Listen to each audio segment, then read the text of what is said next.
Ever since it was confirmed that Gotham Knights would not be taking place in the Arkham continuity, but would instead be a brand new take on the Batman continuity in video games, one of the questions that's been on a lot of fans' minds is, will it live up to the Arkham games? The Arkham games, to many, is the gold standard of what Batman can be in a game, while others look at certain improvements that they feel could have been made to the Arkham games, adding a little bit more variety in the open world, adding some of Bruce Wayne's story and getting to see some of the more socialite political side of Gotham, getting to explore Wayne Manor. There were things that we didn't get in those Arkham games that people really wanted to see. But again, with that being said, those Arkham games were really, really influential in superhero games in general, and really to Batman's mythology. They were great stories and great gameplay. And to this day, anytime we get a new superhero game that's coming out, it's always compared to games like Arkham City.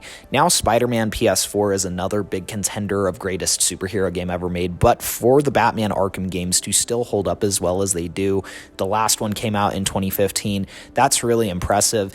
And so with Gotham Knights being that next rebooted installment in Batman's mythology in video games, I think it's only fair to look at what they seem to be improving upon versus what they seem to maybe be falling short on. And I do think that those differences come down to just the different gameplay design. WB Games Montreal is really putting a lot of effort into making this their own thing, and so it's a different gameplay loop than the Arkham games were, and I think that with that comes some improvements. But at the expense of some of those improvements, I also think that there are some shortcomings that we didn't see in those Arkham games. So I think that there are pros and cons, and in today's video, I want to talk about the improvements that I see in Gotham Knights. And in the next video, I'd like to discuss things that I think Arkham will still be superior on, even at the release of Gotham Knights. So let's get into number 5, and we're going to make our way through this list. At number 5, I have perhaps the most noticeable change, which is the playable characters. In the Batman Arkham games, you got to play as various characters, including Joker, Nightwing, Robin, Red Hood, Batgirl, Catwoman, Azrael, and a handful of others. Deathstroke comes to mind as well. But they all played very similarly to Batman. Batman was very much the character that these games were modeled around, and so every character's combat and traversal was just some variation of Batman's usually. Catwoman felt the most distinct, and she was playable in the open world of Arkham City, but everyone else was confined to challenge maps, again played very similar to Batman. Gotham Knights is changing that up in both ways.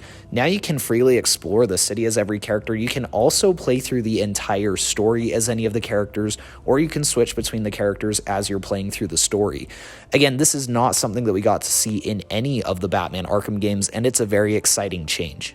I also think that it's exciting that not only do you get to play as one of 4 characters, but they each have distinct traits and distinct strengths and weaknesses that will set them apart from each other. And so it really will make the player want to play as each of the characters and see which one fits their play style the best. And so while the Arkham games were very refined in their Batman gameplay, he was the only character you could play as, and that's just not the case in Gotham Knights. Now at number 4, I have co-op. This is another pretty big change from the Arkham games. There was one of the 4 Arkham games that featured some kind of co-op, and that was Batman Arkham Origins. You could put in disc 2, and you could get in a lobby with 8 players. 3 of them would be put on Joker's team, 3 of them would be put on Bane's team. You could play as a Bane thug, Joker thug, and if you got to a specific area of the map first when the time came, you could play as Joker and Bane until you died. And you could also play as Batman and Robin. 2 of the players in each of the maps played as Batman and Robin. And then you got to just kind of have an all-out battle. As Joker and Bane thugs, you were trying to kill each other and avoid getting taken down by the heroes. As Batman and Robin, you were trying to stop each villain from fulfilling the gang war. And so it was a lot of fun, but it, again, just felt like a challenge map. It was very limited with time, and there wasn't a lot of freedom. In other words, you, as Batman and Robin, couldn't explore the city or anything like that. You were very confined to one of the 4 maps. So it was a very limited, albeit fun experience. In Gotham Knights, however, you can play the entire game 2-player. You can explore the city freely with a friend, you can play through the entire story with a friend, and not only that, you can choose which characters you are each going to play as, or you can both play as the same character, and the game will let you do that. I think that's really exciting. It's clear that a lot of time and effort was put into this multiplayer to make it feel as polished as playing through it as single player, so I'm really excited to try this game with friends as well as by myself. At number 3, I have customization. Customization was something also that felt very lacking in hindsight with the Arkham games. Though to be fair, customization was never quite as big of a deal in the years that the Arkham games were coming out as they are now. Now we've had games like Assassin's Creed, the newer ones, and Red Dead Redemption 2 that really thrive on customization. It's something that players have really picked up on, getting to play through the games the way that you choose and getting to have that element of choice in these games with how you deal with your enemies, with how you look while you're doing it. And that's something that Gotham Knights is really spearheading. Again, with the Arkham games, you did have upgrade paths and you could choose what you wanted to upgrade first. You could upgrade your gadgets or you could upgrade your suit. And so there was a little bit of choice involved, but with that being said, all of the upgrades led to the same direction, and the only choice that was really associated with it was what you upgraded first. You could play through the game with different skins, but they were all preset. There was no customization at all with those. They were just pre-made skins that you could get as DLC. In Gotham Knights, however, you really get to customize your suit and your abilities, and that is some core functionality of the game. In terms of the suits, you can not only select what style your suit is, you can also select, for example, how much of your face your mask covers. You can select the color path, so you can change the color scheme for each suit. You can do the same with the bat bike that you get to drive around, and so I do feel that that is going to be a pretty significant improvement over the Arkham games, and it's a very specific piece of the gameplay loop that is going to keep players coming back and wanting to try some variations on characters and really getting to design these characters to play the way that they want them to play. For example, if you want Red Hood to be a brawler, you can make him a brawler. If you want him to be a ranged attacker, you can make him ranged. If you want Batgirl to be a sneaky hacker, you can do that. If you want her to be a more close combat expert, you can do that.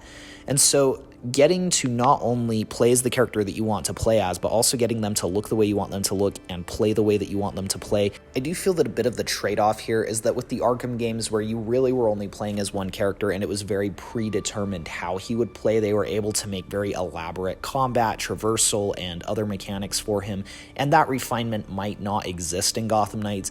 But again, the level of choice and customization, I think, outweighs the potential cons of that decision. Now at number 2, I have vehicular transportation. So this is the Bat Bike. In Arkham Knight, we got to use the Batmobile, and Arkham Origins, we got to fast travel with the Batwing, and both were pretty compelling mechanics in their own right. Arkham Origins was a game where I definitely did use the fast travel quite a bit to get around. None of the other games really felt like the maps were big enough to justify it, and in Arkham Knight, it had the Batmobile, so even if there was a long distance to go, I would have way rather just gotten there using the Batmobile rather than doing some kind of fast travel mechanic. And so in terms of vehicular transportation, Arkham Knight was really the only one with a playable vehicle that you could jump in as Batman, and it was very seamless. It was very fun to drive around the city in the Batmobile and chase cars around. However, there was also the dreaded tank mode that people really didn't like. It was used a lot in the main campaign, it was used a lot for side content, and just for open world activities. It was a big part of the gameplay. And it was one that I just didn't feel lived up to the rest of the gameplay loop, and most didn't feel that it did either. It's one of the most infamous mechanics of the Batman Arkham games. Again, I think racing around the city was really fun in it, but I also think that a lot of the other additions to it just didn't really compel players the way that Rocksteady hoped that it would. With Gotham Knights, it looks like the Batbike is taking those mechanics that people liked about the Batmobile, again, getting to race around the city, getting to chase cars around, but it's getting rid of the tank mechanics and some of those more infamous mechanics that went along with the Batmobile. It looks like it's being used, again, more for transportation rather than full-on gameplay design. It doesn't look like the missions require the use of the Batbike, and it also looks like it's just as encouraged to learn other modes of transportation, such as grappling, gliding, soul jumping. However you want to get around the city, you can do it in this game. You just select the character you want to get around as, and that's how you can do it. And again, the Batbike is a fun option for that as well. So I do think that that is an improvement over the Batmobile of Arkham Knight. And finally, at number 1, I have side missions. The Arkham games had pretty good side missions all around. With that being said, they ranged from about 5 to 20 minutes per side mission, I'd say. Each game had around 10 to 12 of them, if I had to guess. I don't have the numbers in front of me right now, but just recollecting and remembering about how many they had, it was like 10 to 12 each. Each one took between 5 to 20 minutes to complete, with the exception of Riddler trophies, which took forever. Sometimes those felt like they took entirely too long. Gotham Knights feels way more well-rounded. It looks like there's a lot to uncover in the city, a large variety of things to do, and those most famous side missions that there will be against supervillains look way more fleshed out and way longer. It looks essentially like those missions will play like Harley Quinn's Revenge or Cold Heart DLCs from the Arkham games, except they'll just be side missions in the base game. And so when you take on Mr. Freeze or Harley Quinn or Clayface in Gotham Knights, that will be a much longer experience than going up against, say, Hush in Arkham Knight, where it's a one-hit KO that takes 2 minutes. I think Gotham Knights just looks very exciting in its open world activities. There's so much to do, and the way that you get to do it looks exciting even. You get to go and do investigations and learn what's going to happen. You try to gain intel on the city, and then you get to go back to the Belfry. You get to select the character that you want to play as. You get to create the build you want for that character. And then you get to go out and take down the threats that you've learned about, and many of those threats will contain side villains and really big villains of Batman's lore that will have very fleshed out arcs that you get to play through. I think that's very exciting. It will keep players coming back after they've completed that main campaign. It definitely just feels like the open world and activities that the player can engage in Gotham City feels like it's been a huge priority of WB Games Montreal. It looks much more nuanced and much bigger than anything that was in the Arkham games. I have heard from some of the people who got to play through the preview that it's not necessarily as densely layered with landmarks. You may not see quite as many Easter eggs, and some of the areas might feel more like a formulaic city, but I think that, again, that's just a trade-off that you have to make when you're making the city so much bigger. Those landmarks are going to be more stretched out, but I also think that that can add a level of fun of trying to find those landmarks rather than just having them all densely in like the same city block. So I'm really excited to see this take on Gotham. Again, it's different than we've gotten to see in the other Arkham games. There's so many different ways you can traverse it this time. There's so many crimes that you can engage in. It looks like you have those like random street level crimes that pop up, but you also have long villain arcs that you get to play through as well. I'm excited to see what villains are hiding in this open world for us to take on. I'm excited to see if there's more that they add through DLC down the line, but ultimately I'm just really excited to explore and engage in this open world. But that's my list. Please be sure to leave yours in the comments below, and please be sure to like and subscribe if you enjoyed this video. Let me know if you are getting hyped yet for Gotham Knights. I'm going to be trying to do a Gotham Knights video every day leading up to the release. I've been sick, and I probably still sounded sick in this video, so I apologize, and I thank you all for bearing with me. But please be sure to like and subscribe if you enjoyed, and we will see you guys in the next video.